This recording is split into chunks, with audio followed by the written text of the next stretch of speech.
तो शदीद गर्मी में लू से बचने के लिए, मैदे और जिगर को ठंडक पहुंचाने के लिए आज मैं आप लोगों के लिए लेके आई हूँ कैरी का शरबत, जो बनाना तो बहुत ही आसान है। मैदे और जिगर के लिए तो बेस्ट रेसिपी है ये। आप ये मजेदार सा कैरी का शरबत बनाकर रख ले, बनाना तो बहुत ही आसान है। इसके अलावा आप इसे बनाकर महफूज भी कर सकते हैं 3 से 4 माह के लिए। बिस्मिल्लाहिर्रहमानिर्रहीम। अस्सलाम वालेकुम। कैसे हैं मेरे प्यारे प्यारे व्यूअर्स? उम्मीद करती हूँ सब खैरियत से होंगे, खुशहाल होंगे, जहां भी रहें खुश रहें, आबाद रहें। तो लाई हूँ आज आप लोगों के लिए जायकेदार कैरी का शरबत। ये शरबत हेल्दी तो है ही, बनाना भी बहुत ही आसान है। रेसिपी को एंड तक देखिएगा। रेसिपी पसंद आई, रेसिपी को लाइक और चैनल को लाजमी सब्सक्राइब कर दिया करें। तो चलिए फिर रेसिपी स्टार्ट कर लेते हैं। कैरी का शरबत बनाने के लिए यहाँ पे हमने कैरी ले लेनी है। कैरी जो हमने यहाँ पे लेनी है बिल्कुल ताज़ा और अच्छे वाली लेनी है। यहाँ पे कैरी को हमने सबसे पहले धो लिया है। कैरी का यहाँ पे वजन है 300 ग्राम, यानी कि 1 पाव से ज़्यादा हमने यहाँ पे कैरी ली है। जितना आप शरबत बनाना चाहते हैं आप इसी हिसाब से कैरी का इस्तेमाल कर सकते हैं। इस तरह से देखिए जी, हमने कैरी का जो छिलका है रिमूव कर लेना है। ज्यादा मोटा छिलका नहीं इसका उतारेंगे, बिल्कुल ही बारीक बारीक सा इसका इस तरह से हम इसका छिलका उतारेंगे। जितना बारीक छिलका हम उतारेंगे ना, उतना ही ज्यादा पल्प निकलेगा इस कैरी में से। कुछ लोग क्या करते हैं कि छिलके समेत ही कैरी को बॉईल कर लेते हैं। जो तरीका मैं आप लोगों के साथ शेयर करूंगा, इसका ज्यादा से ज्यादा पल्प निकलेगा और बनाने में इसे मिनटों लगेंगे इंशाल्लाह ताला। कैरी जो आपने लेनी है ना, वो अच्छी टाइट वाली और अच्छी लेनी है, क्योंकि कैरी का मौसम है तो अच्छी खासी आपको कैरी इस तरह से ताज़ी और फ्रेश मिल जाएगी। आप चाहें तो कैरी को इस तरह से साबुत भी बॉईल कर सकते हैं। मैंने यहाँ पे इसको इस तरह से रफली से इसकी कटिंग कर लेनी है, क्योंकि अभी नई नई कैरी ना तो ज्यादा इसमें गुठली वगैरह नहीं होगी। जिस तरह से मर्जी आप इसकी इस तरह से रफली सी कटिंग कर लें। ये लीजिए जी, यहाँ पे तमाम कैरी की हमने कटिंग कर ली है। अब हमने यहाँ पे इसको करना है बॉयल।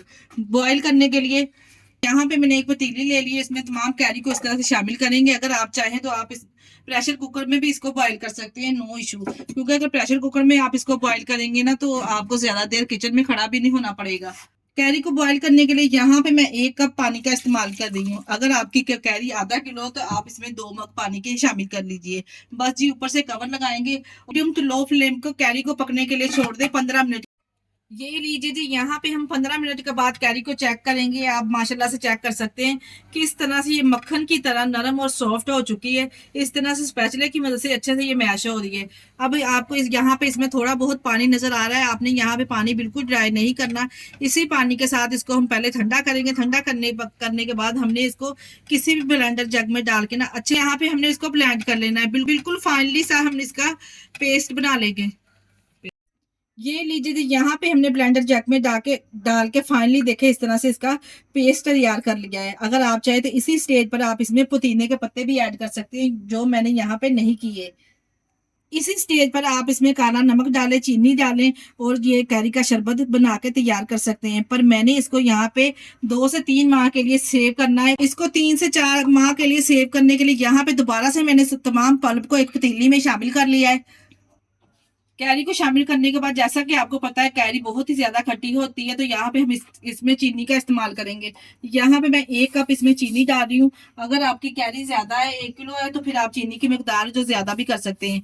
इसके साथ ही शामिल करेंगे ½ टी स्पून यहाँ पे मैं इसमें काला नमक ऐड करूंगी। काला नमक आप जरूर ऐड कीजिएगा, बहुत ही जबरदस्त फ्लेवर आएगा शरबत में। इसके साथ ही शामिल करेंगे इसमें ½ टी स्पून चाट मसाला, चटपटा और लजीज बनाने के लिए। अगर आप इस तरह से चाट मसाला लाइक करते हैं तो लाजमी डालिएगा। 2 से 3 चुटकी के बराबर यहाँ पे मैं इसमें जीरा पाउडर भी शामिल करूंगी। बहुत ही जबरदस्त फ्लेवर और टेस्ट आएगा इस तरह से जीरा पाउडर डालने से। तमाम चीजें इसमें शामिल करने के बाद हमने इसको करना है 3 से 4 माह के लिए महफूज। इसको सेव करना है तो पकाने के लिए पानी तो इसमें शामिल किया जाएगा। जिस कप से हमने हमने इसमें चीनी शामिल की थी ना, इसी कप से यहाँ पे मैंने 1 कप इसमें भर के पानी का ऐड कर दिया है। आप चीनी की जगह पे आप इसमें मिश्री का इस्तेमाल भी कर सकते हैं, फिर भी आपको बहुत ही जबरदस्त रिजल्ट मिलेंगे। ये लीजिए जी, जैसे ही चीनी अच्छे से इसमें घुल जाएगी, मजीद शरबत को खूबसूरत बनाने के लिए मैं यहाँ पे कलर का इस्तेमाल करेंगे। थोड़ा सा हम पहले डाल के अच्छे से इसमें मिक्स कर लेंगे। देखेंगे कि हमें कलर कैसा चाहिए। एकदम से सारा कलर नहीं ऐड करेंगे, थोड़ा सा करके हम इसमें शामिल करेंगे ताकि जो कलर है अच्छे से मिक्स हो जाए। ये लीजिए जी, 1 टेबलस्पून मैंने पानी में हल करके ना थोड़ा सा ग्रीन फूड कलर इसमें शामिल कर दिया है सारा ही। तो ये टोटली ये ऑप्शनल है, अगर आप डालना चाहते हैं तो डाल सकते हैं। ये फूड कलर डालने से टेस्ट पे कोई भी फर्क नहीं पड़ेगा। कलर शामिल करने के बाद हमने मीडियम टू लो फ्लेम पे इसको 15 से 20 मिनट के लिए पकाना है। अब आपको यहाँ पे कैसे पता चलेगा कि बेहतरीन सा कैरी का शरबत तैयार है? शरबत गाढ़ा हो जाएगा, इसमें अलग सी एक शाइन सी आ जाएगी। ये जो आप ऊपर झाग इसके देख रहे हैं ना, ये व्हाइट व्हाइट सी नहीं रहेगी, बिल्कुल सेम ग्रीन कलर की हो जाएगी। आप चाहे तो यहाँ पे आप इस झाग को रिमूव भी कर सकते हैं। मैं यहाँ पे आपको एक दफा चेक करवा दूं, इस तरह से शरबत हाथ में लेना, आपकी फिंगर पर आपको इस ऐसा महसूस होगा कि चिपचिपा है, कोई भी तार नहीं बनेगी। आपको ऐसा महसूस होगा कि जैसे आपकी फिंगर पे ऑयल लगा हुआ है, एक शाइन अलग से आपको फिंगर पे शाइन नजर आएगी। बस जी, यहाँ पे इसी स्टेज पर हम फ्लेम को बंद कर देंगे और कैरी के शरबत को ठंडा होने के लिए छोड़ देंगे। ये लीजिए जी, यहाँ पे ठंडा होने के बाद ये रूम टेम्परेचर पे आ चुका है। अब आप लोगों ने कुछ भी नहीं करना, बस जी कोई भी एयर टैप हम बोतल लेंगे, नमी से महफूज होनी चाहिए, इस तरह से फिल करेंगे तो कैरी का जायकेदार शरबत एकदम तैयार है। आप लोग यहाँ पे इसकी थिकनेस चेक करें कितनी जबरदस्त आई है। नमी से महफूज कोई भी बोतल लें, इसमें फिल करें और 2 से 3 माह के लिए आप इसको फ्रिज में रख दें, ये बिल्कुल भी खराब नहीं होगा। इंशाल्लाह इसको बनाएं, इंशाल्लाह ताला इस बहुत ही जायकेदार ये शरबत है, आपको बहुत ही पसंद आएगा। खुशबू में बेहतरीन है ये, हेल्दी तो ये है ही। बस जी गिलास में बर्फ डालें, इसमें 2 टेबलस्पून ये शरबत इसमें शामिल करें और ठंडा ठार इसमें पानी शामिल करें।